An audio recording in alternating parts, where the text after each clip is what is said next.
Hey, what's up guys? It's Jason with Buddha Farms coming to you Monday, March 19th, 2018.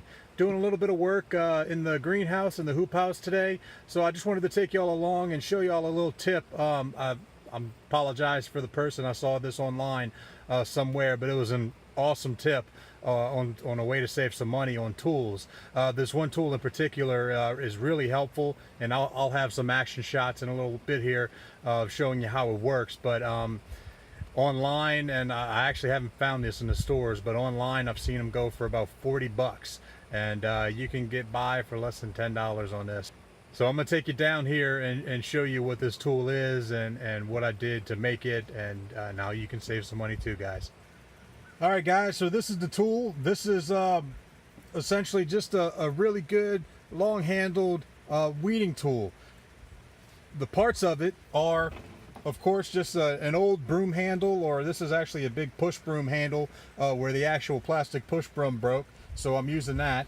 And the action part of it is it's the paint roller. It's not the big 10-inch or 12-inch rollers that kind of slide on. This is the little 4-inch rollers that you can do corners with and all of that good stuff. And all you really do, slide that roller off and it'll just leave that rod. And if you can see it, I've filed down the rod with a grinder, just using the grinding wheel, and took a good chunk of it, maybe halfway down, and just made a little bit of an edge on it. So what that's going to do is it's going to make it real easy to kind of chop through the soil and get through those little weeds, those little pesky weeds that start growing.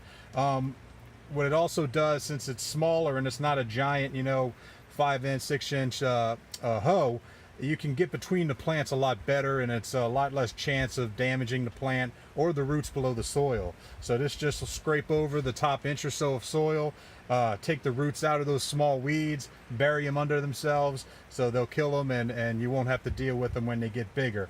So I'm going to do a little action shot for you, show you how it works, and it's a good way to save some money. I've had all of this stuff, so I essentially paid nothing for it.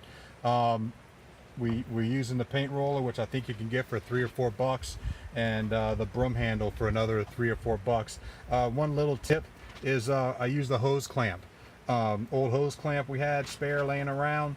Put it around, tighten it up, so while you're pulling it through, this is going to be that pressure point. It's not going to snap that plastic and break it off, and then you'll have to buy another $3 or $4 paint roller. But this is a great tool. I've been using it a lot. I'm actually going to take you over by the tomatoes and show you what we've been doing with it. So all right guys, thanks for following. Talk to y'all later.